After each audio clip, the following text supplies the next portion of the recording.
Meus amigos da Nova Era TV e também da TV Serrana, MVA, HD e também Unifique, estamos aqui com o OAB na TV, nosso encontro semanal. E hoje eu estou recebendo ninguém menos que Adriano Zanotto, sim, doutor Adriano Zanotto, ex-presidente da OAB, que está atuando aqui em toda Santa Catarina, e a gente vai bater um papo aqui a respeito. Também o doutor César Wolff, ele que é presidente da OAB de Blumenau. Autoridades da nossa OAB de Santa Catarina presentes aqui na Serra e naturalmente a gente aproveitou para puxar eles aqui para trocar aí dois dedos de prosa.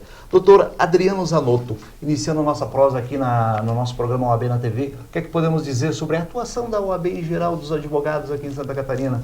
Há uma certa angústia em busca de espaços, em busca de estrutura, mas é aquela velha pauta de atuação que é necessário sempre manter em dia, né? Varela, tu tens uma noção muito precisa do que é a exigência do OAB, principalmente dos advogados, com relação à atuação da sua instituição. Eu posso falar da época em que nós éramos presidente, em que prestigiávamos por demais as subseções do interior do Estado, e fizemos muitas atuações marcando a presença, ouvindo as reclamações, as demandas, os problemas regionais para que pudéssemos traduzir em realizações para toda a classe. E fora isso, nós tínhamos uma forte atuação institucional frente aos grandes temas que ocorriam na nação e que infelizmente ocorrem hoje novamente, e a OAB era muito atuante naquelas oportunidades. Nós conseguimos trazer a Conferência Nacional dos Advogados aqui, onde o tema principal era República, Poder e Cidadania. E aqui nós discutimos o grande problema que acontecia na nação, era a voz da advocacia brasileira, a voz da advocacia catarinense, que eram os desmandos da época do mensalão, que tanto atormentou a população brasileira, a corrupção que tomava conta e que parecia que se estava terminando com a denúncia daqueles casos, vindo a público e as instituições fortalecidas e tomando providências. Mas, infelizmente, hoje o Brasil passa por uma situação muito pior do que daquela época e que está exigindo das instituições, e a OAB tem sido criticada pelo seu silêncio em âmbito nacional, e as seccionais do país têm que se comportado quase que da mesma forma, porque foge um pouco da sua tradição, da sua história de lutas em prol da sociedade, em prol da cidadania. Perfeitamente, o doutor Adriano Zanotto fala exatamente nesse certo silêncio das seccionais da OAB, mas nós temos exceções. Temos, por exemplo, Blumenau. Eu visualizo, doutor César Wolff, que a OAB de Blumenau tem uma militância, uma presença em assuntos do dia a dia, do cotidiano, a questão prisional, por exemplo, lá, sempre acompanhando essas questões. O que é que diferencia um trabalho numa cidade como Blumenau se você verificar a situação em outras partes do estado, por exemplo? Olha, Varela, a OAB ela faz parte da sociedade civil organizada. Nós entendemos em Blumenau que muitos dos pleitos que tocam o sistema de justiça, a segurança, a questão carcerária é um deles. Né? Ele tem que ser discutido por toda a sociedade. E como diz o presidente Zanotto, a OAB é vanguarda, ela tem que liderar o debate, instigar governo, mas conduzir a população para o lugar correto. Né? Então nós conseguimos, através de uma reunião de entidades, liderando o debate com a Associação de Empresários, o CDL, a Associação de Microempresários, enfim, com sindicatos, nós conseguimos trazer para Blumenau um investimento no novo complexo penitenciário. Aqui em Lages deve se acompanhar, Blumenau tem o pior presídio de Santa Catarina, tem sido dito o terceiro pior do Brasil. Né? E nós conseguimos sem trauma, sem rusgas, né? Definir o local da obra, o licenciamento ambiental, e o doutor Adriano Zanotto esteve comigo semana passada em Blumenau, a obra que ficaria pronta em fevereiro vai ficar pronta em novembro. Esse é o papel da OAB. E como a OAB faz isso? Ela faz isso através das subseções. Nas cidades onde ela está instalada, somos 44 presidentes de subseção. Lages, Blumenau, Chapecó, Mafra. Fortalecendo as subseções que nós vamos resolver os problemas. Dando voz a elas. Porque cada localidade tem uma realidade. Exato. Você não consegue de Florianópolis atender. O Florianópolis tem que dar um suporte para as subseções, e aqui nós resolvemos problemas de falta de vara, de morosidade de processo, às vezes de greve do serviço público, negociar na greve, manter um mínimo de atendimento, quer dizer, atender os interesses dos servidores e também dos advogados. É isso, é assim que se faz a OAB. Uma grande interlocução com a sociedade civil. Essa questão, o senhor falava da greve, há um entendimento dos advogados que não tem como chegar, por exemplo, numa categoria como a Justiça Federal dos Servidores e dizer, olha, vocês não têm razão no movimento de vocês, mas por outro lado, o advogado é prejudicado por causa da greve. Como balancear isso aí? Nós fizemos isso em Blumenau. O doutor Adriano Zanotto esteve no Conselho da OAB, recebemos representantes do movimento de greve da Justiça do Trabalho e da Justiça Federal. Entramos em entendimento com 30% de funcionamento de servidores trabalhando, várias que estavam fechadas reabriram o processo, advogados com acesso aos autos e o compromisso de que onde houvesse alvará, e para que entenda o nosso telespectador, alvará é o término do processo, é o que todo mundo espera, é o pagamento dos honorários, é o pagamento da parte, né? Onde houvesse alvará pronto para ser expedido, a garantia de que ia ser expedido. Mas isso é entendimento, os entendimentos são locais, e nós construímos isso em Blumenau.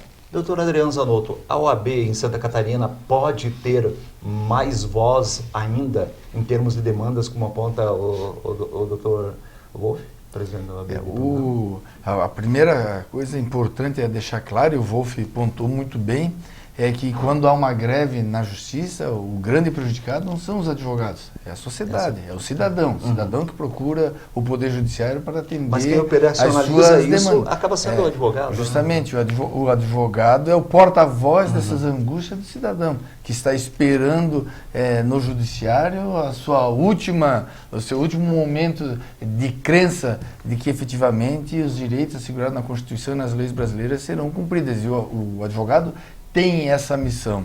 E a Ordem dos Advogados do Brasil tem que atuar fortemente. Aliás, é pauta das suas ações o fortalecimento das instituições jurídicas, trabalhar em desfavor da morosidade do Poder Judiciário. Isso é pauta, são bandeiras da Ordem dos Advogados do Brasil. Ela tem que atuar com mais firmeza, com mais contundência, né, a fim de esclarecer a todos aqueles que têm a obrigação de resolver essas demandas, essas questões estruturais, que atuem de forma correta, de forma a efetivar, a levar a efetiva realização da justiça, seja através dos problemas salariais, que é justo, todo trabalhador que ganha mais, então, as greves são justas, a OAB reconhece isso, mas também reconhece que a justiça não pode parar, em hipótese nenhuma. Então, aqueles que têm a obrigação, os detentores do poder, têm a obrigação de encontrar uma solução o mais rápido possível. E a OAB tem que cobrar esta solução rápida. Da mesma forma, toda a estruturação do Poder Judiciário, porque nós não precisamos de mais leis, nós não precisamos de súmulas vinculantes, nós não precisamos de nada para o Judiciário andar, nós precisamos de estrutura adequada, nós precisamos de servidor bem pago e com o número necessário para atender essa demanda muito forte. A morosidade da justiça está ligada a essa questão estrutural, então, na sua visão? Sem sombra de dúvida, já há estudos, o Brasil é o país que tem a menor relação entre população e magistrados do mundo, é um dos piores indicadores, ganhamos de alguns do quinto mundo, né, mas o Brasil está muito longe de estar perto do ideal. Então, essa estrutura é que tem que ser trabalhada, isso tem que ser discutido. Às vezes nós reclamamos que, por exemplo, uma questão atual, fala-se muito se vamos aumentar ou reduzir o duodécimo. Eu tenho minha posição contra a redução de duodécimo do Poder Judiciário, mas tenho uma posição favorável a discutir onde o Judiciário vai gastar esse duodécimo. E a OAB tem que participar dessa discussão. Perfeitamente. Doutor César Wolff, o senhor comentava que o Blumenau vive essa instabilidade, digamos assim, já melhorou muito a questão penal, na verdade, de cumprimento de pena. E no momento que você aumenta ou reduz a maioridade penal, você tende a aumentar a clientela do sistema carcerário.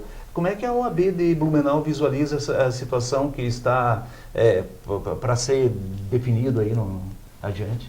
A questão da maioridade penal é uma questão que toca o Brasil inteiro, porque nem os atuais presos, né, têm em Santa Catarina condições plenas de ressocialização, quer dizer, um tratamento adequado como rege a Constituição, e nem os adolescentes. Então, o que toca a grande questão vamos botar esse adolescente no mesmo sistema prisional dos atuais apenados, né, e considerando que eles estão em formação. Então é um debate complexo, né? Para muitos, nos dias atuais, a redução da maioridade penal, ela se dá por uma razão de que a sociedade da informação torna o cidadão ciente dos seus direitos muito antes do que antigamente. Então esse é um debate aberto. No Brasil, A OAB Nacional se colocou contrária à redução da maioridade penal, né? Em Blumenau, os nossos advogados, normalmente os criminalistas se colocam contrários. Mas eu entendo que essa pauta é uma pauta de debate, sim. Agora, fundamentalmente, Varela, e é isso que a população tem que ter muito claro, nunca podemos admitir que, ainda que haja redução da maioridade penal, é confundir, botar no mesmo lugar, né, pessoas que estão em processo de formação, que são os abaixo de 18 anos, até abaixo de 21 anos, junto com os apenados que têm a idade superior a 21 anos. O importante é nós tratarmos eles em estabelecimentos prisionais distintos. É isso que é importante. Porque existe uma pressão da sociedade em relação à redução da maioridade penal, mas talvez falta um pouco de interpretação sobre o que isso significaria, né? Exatamente. O que nós não podemos admitir é que eles vão terminar todos no mesmo presídio. Exato. Agora, colher a responsabilidade de um cidadão aos 16 anos não me parece que é o fim do mundo, né? Agora, também ninguém discute de que eles não devam ir para um presídio tradicional, e não devem mesmo, né? Eles têm que aprender informática, eles têm que terminar a formação, o ensino médio, né, para poder entrar no mercado de trabalho. Tem um dado aqui, penitenciária de Joinville Industrial, né, 70% se ressocializa, isso quer dizer o seguinte, não retorna para o crime. Né? Em Blumenau, ao contrário. 30% se ressocializa e 70% retorna preso em um ano. O que é que o presidente Adriano Zanotto pensa dessa questão, que é bastante delicada, envolve até a questão de advogados e os outros segmentos da sociedade? Reduzir ou não reduzir a menoridade penal? Eu tive em Blumenau agora, acompanhando esta obra, uma obra muito bem elaborada, uma obra muito bonita, com recursos muito fortes que estão sendo investidos lá. 60% da obra, por sinal, segundo o levantamento, já está pronto. Um local onde vai ter escola para aprendizado de informática, um local onde vai ter empresas oferecendo trabalho, né? Um local onde temos um asseamento adequado. Então nós vamos ter um local muito bom para aquele que comete crime. Infelizmente, nesse país, nós ainda pensamos em que local nós vamos construir para aqueles que cometem crime. Se você está desempregado e comete um crime em Blumenau, você vai ter um emprego lá dentro do presídio. Então, nós temos que colocar os menores na escola. Nós temos que, o meu pensamento vai ao encontro do que diz o César Wolff, né? Mesmo que nós possamos discutir que se reduza a menoridade penal, não significa dizer que esse que teve a idade reduzida vai cumprir a pena no mesmo estabelecimento daquele que já está formado culturalmente e que talvez, infelizmente, tenha pouca chance de voltar ao convívio ou tenha mais poder de contaminar uma mente que está em preparação. Mas, de qualquer forma, eu ainda penso que nós temos que fazer a sociedade debater muito forte de que maneira nós vamos preparar boas escolas. Boas escolas que tenham lá dentro empresas em que o menor ele aprenda e saia preparado e quem sabe termine seu ensino já empregado para poder pagar uma faculdade. Infelizmente não temos faculdade e o FIES também não está podendo atender a todos adequadamente. Perfeitamente. Só para uma observação aqui, eu me refiro ao advogado Adriano Zanotto como presidente. É que ele presidiu por um bom tempo a OAB de Santa Catarina e naturalmente a gente tem lembrança desses tempos. Existe um processo eleitoral adiante e naturalmente a gente não vai entrar no mérito agora, até porque a gente não está em campanha. Mas é sempre bom estar antenado essa questão das angústias dos advogados pelo interior do estado, não, doutor Adriano Zanotto? Uma das vantagens de você presidir uma instituição como a nossa querida Ordem dos Advogados do Brasil, talvez a única que tem, é que você se torna um membro honorário vitalício.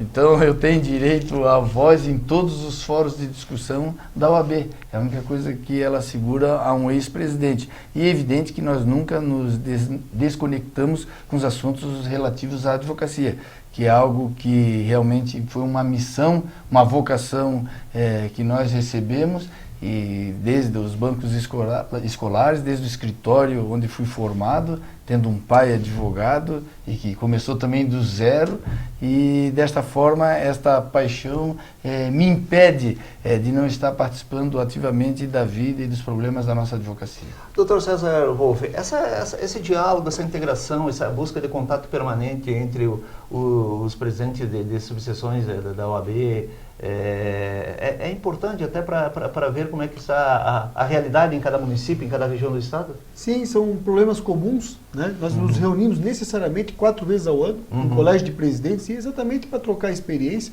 para achar as saídas de problemas que são complexos, são problemas de justiça, né? Tivemos recentemente problemas sérios, como a questão da defensoria dativa, quando terminou a defensoria dativa, a questão prisional, ela é um problema estadual, né? A questão da greve é uma questão estadual, e as OABs, né, eu digo, as 44 subseções, têm esse poder de construir soluções conjuntas, né? E a OAB Lages é uma OAB irmã, né, da OAB de Blumenau. Nós temos uma parceria permanente, aqui aprendemos muito, né, com a conferência, com os cursos, e também aproveitamos várias das ideias aqui do presidente Menegotto lá em Blumenau. Então, é muito bom, engrandece. É um sistema federativo. A OAB tem o nível de subseção, depois o estadual e o federal. Então, é um sistema complexo.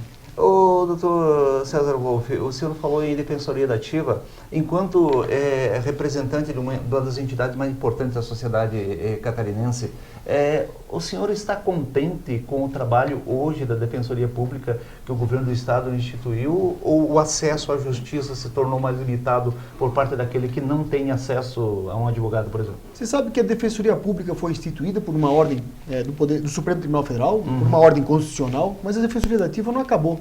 Porque os advogados que estão atuando nos processos e que já estavam atuando, continuam atuando. E eu posso dizer que em Blumenau são 250 advogados atuando, cada um em mais ou menos 5 ou 6 causas. Né? E o que vai acontecer? Na medida que a defensoria pública foi criada, ela não dá conta dessa demanda. É porque os advogados não saíram dos processos. É verdade. Não saíram dos processos. Também não receberam ainda todo o dinheiro que tem dinheiro, os honorários que tem direito. Vão receber ao final do processo e nós lutamos para isso. Né? Mas é importante que a defensoria pública exista, sim, é importante, é uma ordem constitucional, mas que se estabeleça uma parceria com a OAB. Algo misto? Claro, algo misto como existe em São Paulo, para que a OAB possa suplementar essas atividades. E nós teremos a defensoria pública junto com o auxílio dos advogados. Isso nós vamos construir, isso é entendimento, isso é conversa. Santa Catarina deu um exemplo para o Brasil, porque nós tivemos 5 mil advogados atendendo em 111 comarcas. A Defensoria Pública, com todos os méritos que tem, nunca chegará às 111 comarcas do estado de Santa Catarina. Qual é a sua visão sobre uma ideia de uma defensoria mista, defensoria pública, defensoria dativa, exatamente para permitir esse acesso de quem tem menos acesso à justiça, ao judiciário, doutor Adriano? Não existe outro caminho que não seja através dessa parceria, seja com a OAB, que eu acho um pouco mais difícil nesse momento, mas com a própria Defensoria Pública cadastrando esses advogados para prestar esse serviço, que é a maneira que se está estudando no governo do estado de complementar, porque efetivamente, como diz o Dr. César Wolff, as 111 comarcas não poderão ser atendidas com a ramificação que a OAB permitia. Nós tínhamos 5 mil advogados, como disse o Dr. César Wolff, atendendo. Hoje nós não temos 100 e poucos defensores públicos, e por mais que a carreira se esforce em ampliar seu quadro, que chegue a 400, imagine o volume de recursos que o Estado vai ter para arcar com essa estrutura, mesmo assim não vai ser suficiente para atender a demanda. Então não há outro caminho que não seja através de convênios, de estabelecer parceria com os advogados para que continue prestando bom serviço como efetivamente sempre prestaram. Aliás, o Estado de Santa Catarina, para mim, era o modelo mais eficiente. A Constituição brasileira, ela prevê o princípio da eficiência. É um dos princípios da administração pública, né, a eficiência. E nós tínhamos o modelo mais eficiente. Nós, com muito menos, nós conseguíamos dar um grande atendimento. O problema era os atrasos nos pagamentos que geravam um certo desconforto.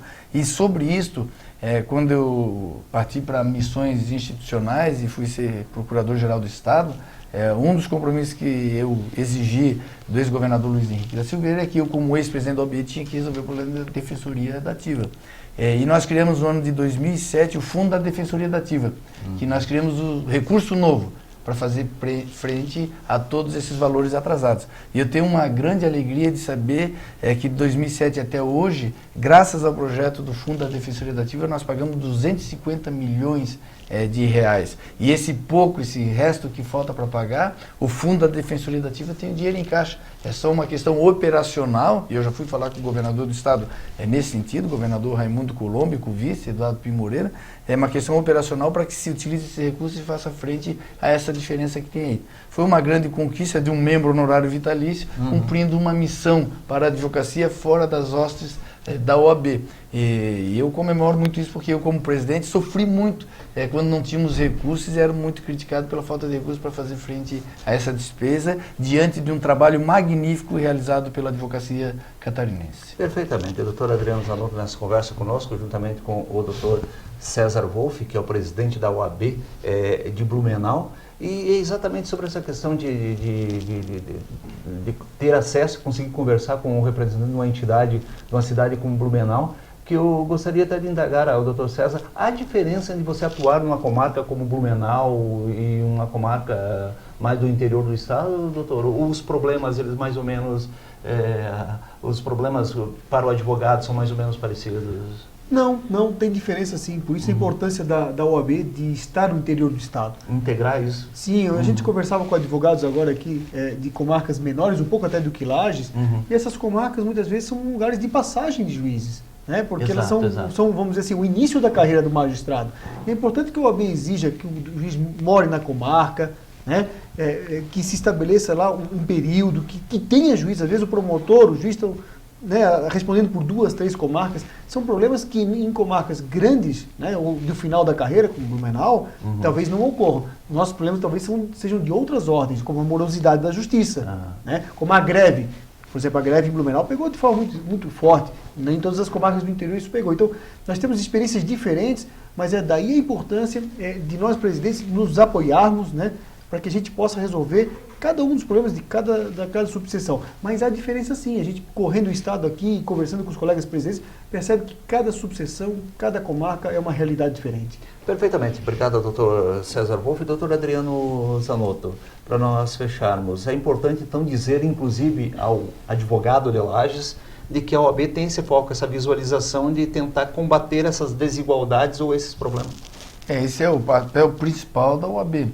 De trabalhar com olho em cada uma das realidades do Estado para construir uma união, uma identidade da OAB.